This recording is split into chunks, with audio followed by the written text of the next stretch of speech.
Hey guys, this is Collin Moshman for TournamentPokerEdge.com, and today we have part 1 of a new series on low-stakes SNGs. Now, 9-man SNGs have a special place in my mosh heart, and we're going to start today off with a micro-stakes game and then progress upward and buy-in in the remaining 2 parts. So to begin with, this is a $2 game on Party Poker. We have standard 9-man payouts of 50, 30, 20, and let's go ahead and check this out. So first hand we're going to play is this pocket kings. We get action. Here's C-bets about half pot. This is good, or we could size down slightly, but I like half pot on this kind of flop texture, which is fairly dry, but does contain a flush draw, maybe some straight draws, and we get raised. Best play here is going to be to flat this raise. And the reason for that is because if this guy's overplaying a queen, he's probably going to continue doing that on the late streets anyway, so we can still potentially stack him. And this way we keep the bluffs that are in his range. We allow them to continue bluffing on the turn and river. The other thing is that if he was semi-bluff raising, most players are going to size up a little bit. And additionally, we block him holding a flush draw since we are the king of diamonds. It also gives us our own pretty decent backdoor flush draw. We're not as worried about protection, so flatting here is going to be the best option. Instead, here are 3 bets, and that's okay. Let's see how this plays out. Turn is pretty nasty in that obviously now if he had top pair, he's beating us. But at the same time, the stack to pot ratio is just too low. The pot is now over 1,000. He has less than 800 in his stack. He could be bluffing. We also obviously beat the flush draw still. So for that reason, we should check here and call it off. But he checks back, and now we have a decision to make at the river. We expect our hand is likely best after the turn gets checked. So do we value bet here or check to induce? And to answer that question, we need to think about his range, which is primarily going to be Queen X, busted flush draws, and some random stuff. So against that range, if we bet, we're going to equally lose against the Queen X hands compared to check calling. We don't allow him to bet his busted flush draws or his random stuff. There aren't too many worse hands that can call if we go ahead and value shove here. So for that reason, even though we likely have the best hand, I like check calling. Our opponent jams, hero calls it off. So again, I don't love the flop 3-bet, but other than that, I think hero plays the late streets exactly correct. And let's see what our opponent has. He's got 6-5 offsuit. So this is the factor that in a micro-stakes game, opponents can play pretty weird and make some ill-advised bluffs. And hero does a great job taking advantage of that, at least here at the river. So moving on, ace-deuce suited, I would definitely fold in early position in a micro-stakes game. And ace-3 offsuit, we're going to defend by flatting. So here, our range for flatting in the big blind isn't going to be too different compared to, for example, early in an MTT. And the reason for that is because this is for a very small portion of our stack. We're playing here with a 52 blind effective stack. This is basically just over a min raise. So we're not going to play the spot too differently compared to a chip EV situation. And I would defend here with all ace-x hands.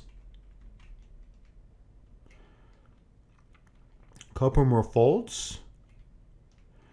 Of course, the pocket deuces we're also going to fold here against a raise and a 3-bet. So in this spot, without reads, even ace-king offsuit is fairly close. I would definitely be folding pocket tens. My range here is probably going to be queens plus and ace-king suited, and those would all be hands I would be willing to stack off with here by 4-betting. Jack 5 suited, the same player as last time when we had our low offsuit ace, comes in with a small open. Here we're definitely going to defend, and we see hero's first definitive leak is that he's under defending in the big blind. This is a pretty playable hand. We don't have terrible equity against his range, and most important, the single most important factor, like you guys know, is we're getting better than 4-1 to toss in the extra 52 chips here, and that's exactly the play we should make. I'm going to pull up our full big blind defense range now in Equilab, just so we can check that out together. So here in this spot, this is going to be my approximate defense range. we're going to go down to any pocket pair. The vast majority of suited combos, the junkiest ones we can fold here. But I guess these are ones, all hands, where I would need a very strong read not to play one of these. And against some opponents, or depending also, there's some room for flexibility based on how comfortable you are post-flop. But you don't need to be any kind of post-flop genius just because of the fact that you're getting great odds, and often enough you're going to hit. You don't need to check raise a ton or do a lot of fancy things. So this range here of about top 60% of hands weighted more toward playable hands, I think you would really need a read to fold one of these, given that you're getting well over 4-to-1 odds. Now if Hero folds this hand, then we're really going to need to talk. So we're going to 3-bet and stack off. The problem here is the sizing, and the sizing is too large. This guy starts the hand off, our friend the Happy Chappy, with 21 blinds. And so basically, when we 3-bet this large, we don't give him enough room to either 4-bet light, or more commonly than that, to just flat and take the flop. So let's say that he's some kind of recreational player. He just wants to have fun. He wants to take flops. He's got some kind of hand like 8-5 suited. Well, his calling range is sensitive to how much you 3-bet. He wants to get some value in terms of entertainment for his buy-in investment. So here, if we make it something like 250, let's say 300 at most, we're quickly committing him to this hand, and he's going to call and make significant pre-flop mistakes a lot more often than if we make this larger 3.5x 3-bet. So if we're very deep with him, this is good sizing, but here I think it's overkill.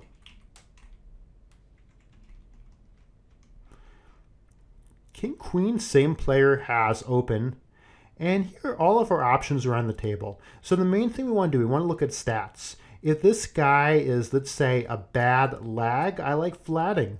We've got greater than 50% equity against his range and position, so flatting is a great play. If he's a tight, aggressive player, if he's very tight, we can just fold here.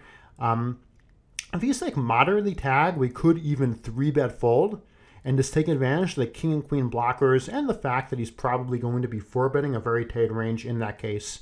So all of our options are completely on the table based on what we know about this opponent. And if we can modify this hand a little bit, if we make this king-queen suited, then my default would change to flatting against the vast majority of openers. And we can already make an hypothesis. We're going to get all scientific up in here. Okay, we've got an hypothesis that here is playing a solid style, but too much of an old school sit and go, tight is always right kind of approach, where we're under defending the big blind and we're kind of scared of seeing a flop with our big hands or if our opponent's sucking out on us. And that's fine. Like, I definitely, from what I've seen, I think Hero is beating soft $2 games. But in order to move up in buy-in, here, I guess, I don't know exactly what's going on. This is like one of those live games where they don't see on the camera your hole cards. So this is a little bit unusual, but that's okay. In order to move up, we're going to want to loosen up a little bit in certain spots. All right, so all of these have been correct folds. 10-9 offsuit in the cutoff, I would also fold. You want deeper stacks to play this hand. So here, if we're 50 blinds deep, then opening is totally good. At 20 blinds deep, high card strength means more. I'd rather open a hand like king-9 offsuit. And this is another great example of that. The correct play here is to fold. And the reason for that is because, first of all, we can't shove. Okay, so why can we shove? The reason we can't shove is because 20 blinds is too deep for that. It's actually closer than I thought. It's only slightly minus. But we have an edge anyway, so the combination of it being a negative EV spot and us having an edge at this table, I don't see any reason to jam for 21 blinds. And the problem with min-raising is this hand does not have anything going for it. We don't want to call anybody, I guess we could call this guy, but we wouldn't be too happy about it, particularly in a 9-man. So we don't want to call people. We're going to be folding to 3 bets. The hand does not play well with a short, effective stack. So for that reason, I would fold this hand. And I would much rather open, again, a high card hand, such as even ace-deuce offsuit, where we at least have that ace blocker, and equally fold facing 3-bet. No action with their ace-10. 8-3 offsuit we should fold. We need a read to play junk in the small blind. If this guy is really weak, we could raise to 300 and just attack any 2 cards. Maybe against a weak loose passive player or limp stab junk some of the time. But our default play in the small blind here should be to open fold this junk hand. With 8-3 suited, or let's say down to 8-4 or 5 offsuit, then our default play would be to open limp. All right, another one where we're going to fold junk. And now we get queen jack offsuit. So first thing here, we know we should play this hand because shoving is profitable. And what that means that shoving is profitable just means that we shouldn't fold, right? Because we're thinking of folding, we've got to say, hey, it's profitable to shove. So clearly we shouldn't fold. And then you have to think about the other option, which is to min raise. Now, against the big blind, it doesn't really matter. We're committed against him either way. So what I would do here is, if this guy is a weak player, I would min raise, and then I would fold if he jammed on us. And if he's a good player, then I would shove. Because against a good player, he's going to 3-bet shove a lot of hands that he would fold if we open shoved. So as examples, he's probably going to fold deuces through 6s if we jam, but 3-bet shove those hands if we min raise. So my default here to 2 would be to min raise, fold to him, and call him off. And if I knew that this player was good, then I would jam instead and knock of him any opportunity to 3-bet us out of the pot. And hero folds. No, hero, no, you've got to open this hand. This to me is kind of confusing, right? So if you could pick between queen jack offsuit on the button or ace-3 offsuit in the cutoff, to me, queen jack offsuit on the button is a slam dunk. I would definitely pick that hand. So it's not that I dislike this open necessarily, assuming that nobody's too crazy. I think this is reasonable open and wouldn't be crazy to fold either. But I much prefer between the two, the queen jack option. Ace-8 suited we're certainly going to open. And this goes to the difference between 9-man SNG and MTT. So here, this is going to be too light to call it off. And what we can do is, once we get action back to us, we'll click the ICMIze button, and we can see the ranges. So our calling off range is going to be top 7.5% of hands, which extends down to ace-10 suited.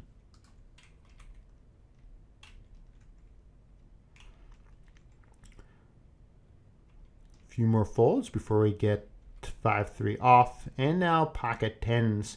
Here at 13 blinds, I'd pretty much just be playing shove fold.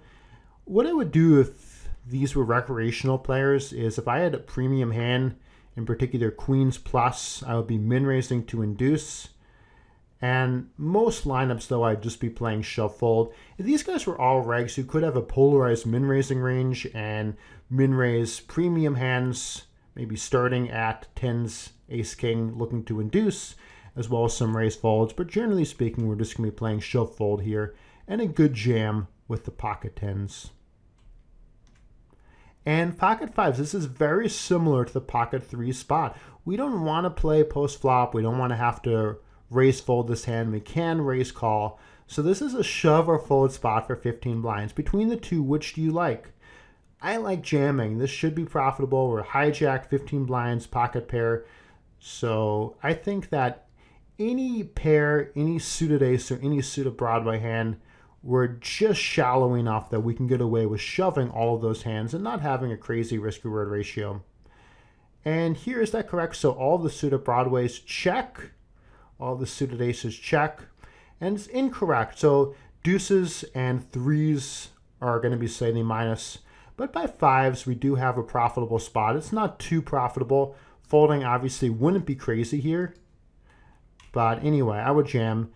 And this is the most important thing. Min raising is your worst option. You do not want to min raise. What are you hoping happens here? Okay, think about that question. So obviously you could say, well, what I hope is that this guy calls, the blinds both call, and the flop comes 5-5 deuce. I agree. That would be pretty epic. That would be pretty sweet. But realistically, if we're hoping that we get called, why? This hand plays really bad at 15 blinds. Usually the flop is going to have 1 or 2 overcards, and it just doesn't play well. So we don't really want to get called. We don't want to get jammed on, because if we get jammed on, then we're just going to fold. And so if we hope everyone folds, sure, that's fine, but we're not helping that.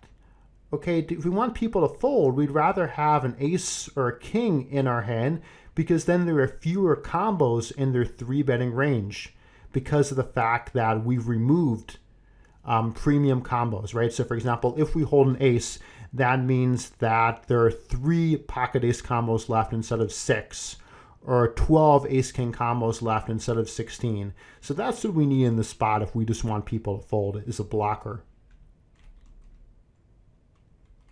Let's talk about a calling range in this spot against a 13 blind shove. So I'm going to put this in, but I'll go on record here saying that we're going to need to be pretty tight for most of our stacking in 9-man. And I think we call down to 7s, ace-jack, and ace-10 suited. Obviously a significantly tighter range compared to in an MTT. Bam, yes. So 7s, ace-jack, ace-10 suited. Again, that's just the ICM tax, where if you were to call a hand like ace-deuce suited, you know, that would be a pretty major spew.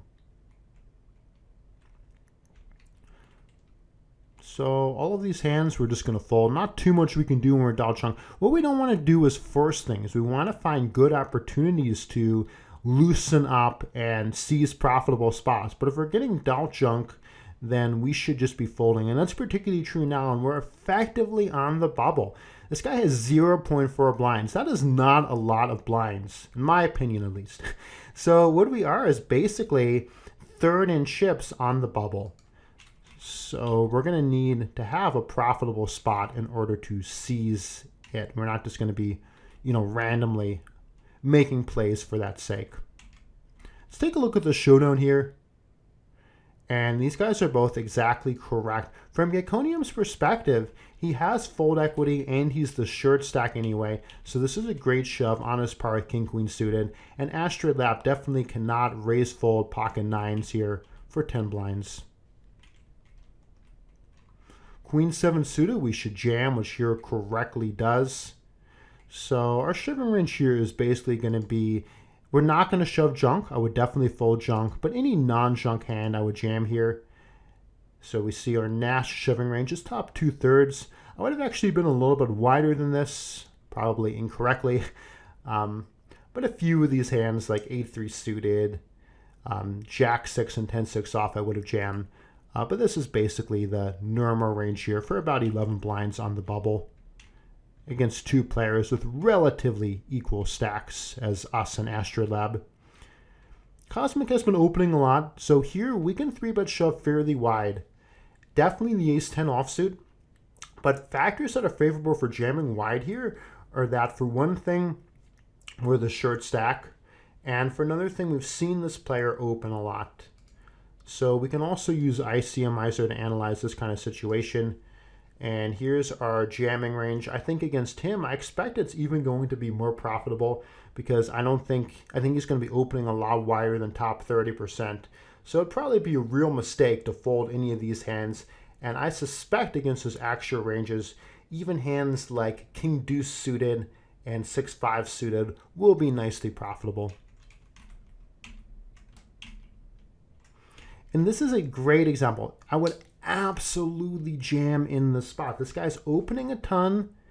We block some of his range for calling it off, holding a queen and jack. When we're called, we're very live. For example, we might be flipping against a hand like pocket 10s. So absolutely jam here. I would take a total nit before I would consider folding. And there's one other benefit too to jamming in this spot. which is that there's 800 in the middle. So if we take down this pot, we're going to have 3650, and that brings us second in chips. So we can start jamming wider. We might take over the chip lead from the player to our right. So best option here is absolutely to shove with any suited Broadway hand and any pocket pair at minimum. Here are min raises the queens. I like this play a lot. Let's get some action. And of course, an overcard is always going to flop. That's okay. So what do we do in this spot depends a decent amount on suits. I'm definitely going to be checking back here with the queen of spades. Without the queen of spades, either option is fine. Checking back is probably the most common for some pot control, but I also don't mind betting with the plan of checking back most turn cards unimproved. So let's see how Hero approaches this spot. He bets pretty small. And now we're going to have to fold because of the fact that we need to be right too often with ICM. Also, this guy hasn't been super active, so I would definitely fold here. He jams on us and Hero correctly folds. And now it seems that he knows what he's doing as he's totally opening up. All right. So we're going to benefit tremendously from this collision as that's going to bring us ITM. And let's check out ITM play here. So there are a few principles that are now going to come into play.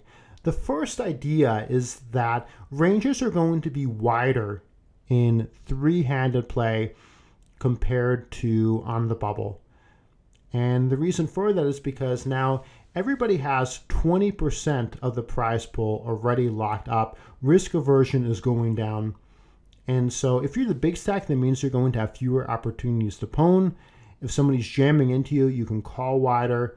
And as Hero in particular, we don't have tremendous ICM pressure at this point, right? We're the short stack and it's three-handed. So let's look at what we would jam normally compared to what we're going to jam three-handed in a 9-man.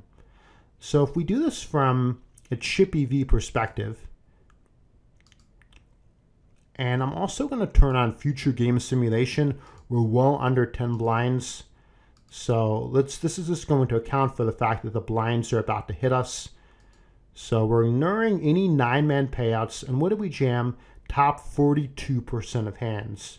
We expect it to be tighter in a 9-man sit and go because of the fact that there's always some risk aversion in SNGs.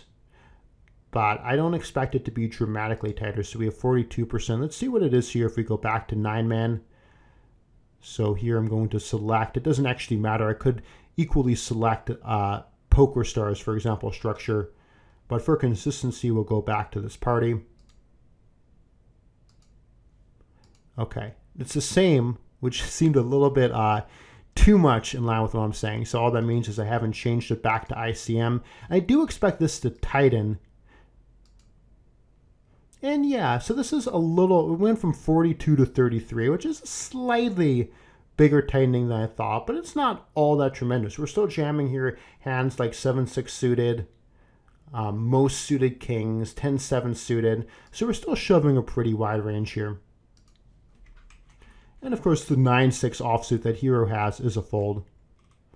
King 4 offsuit's definitely going to be a call. The way you can think about a spot like this is that typically you can call for up to 10 blinds with any king against a blind versus blind shove and chip EV.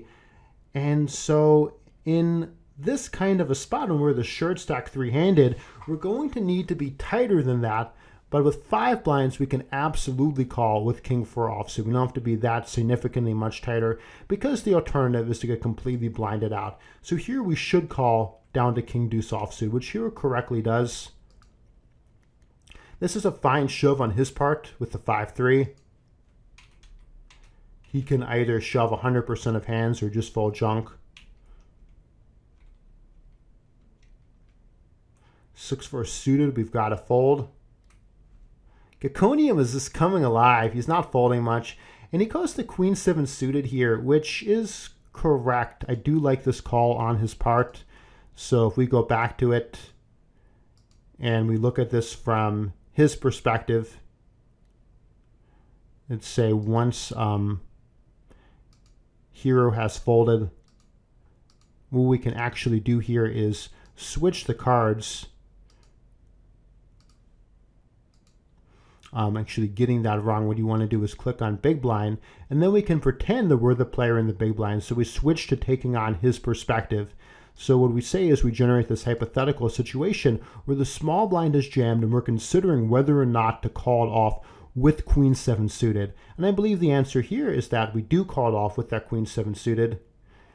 And that's actually incorrect. So Queen 7 suited is minus 0.3. So that would still be too wide.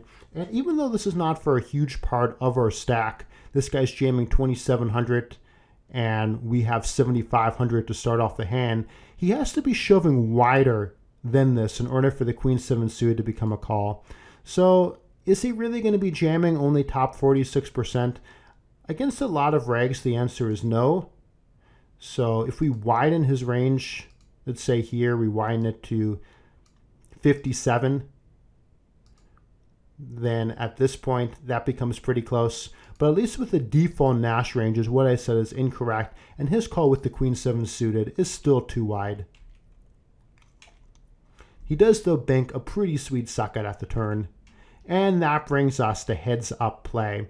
So key thing here, 11 blinds are going to be playing primarily shove fold. 5-3 offsuit is too light to shove. Folding is totally fine, or we can open limp, which we're going to do more commonly against weaker opponents. 7-6 off is a profitable open shove. Alternatively, we could limp, and this comes down heavily to what kind of style we want to play. Here goes jam, which is completely fine. Turn off show known cards.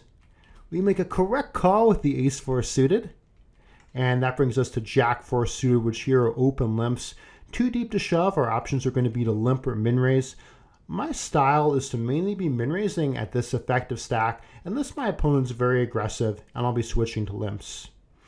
He 3x's, which is right on the cusp. If he raised any larger, I would fold, but right at 3x, we're getting better than 2-to-1 with position. And with their suited face card hand, this is a reasonable call. He checks. So the question here is, what are we going to do at this point? And I like going ahead and firing. We don't have a ton of showdown value. And at the same time, if he did check shove, we would have to look at the 3 jacks as partial outs and call it off. So I'd be a lot more inclined to check back with a stronger flush draw, but this flush draw I bet because it lacks showdown value. So he check raises and we just have to get it in at this point. Kind of an unusual line there with the ace king. But hero binks. What a cool way to bink. Not the flush, but runner 2 pair. So that's going to end part 1 of the series, and part 2 we'll pick up with a $5 game and a different hero. Hope you guys have enjoyed. This has been Collin Moshman for TournamentPokerEdge.com.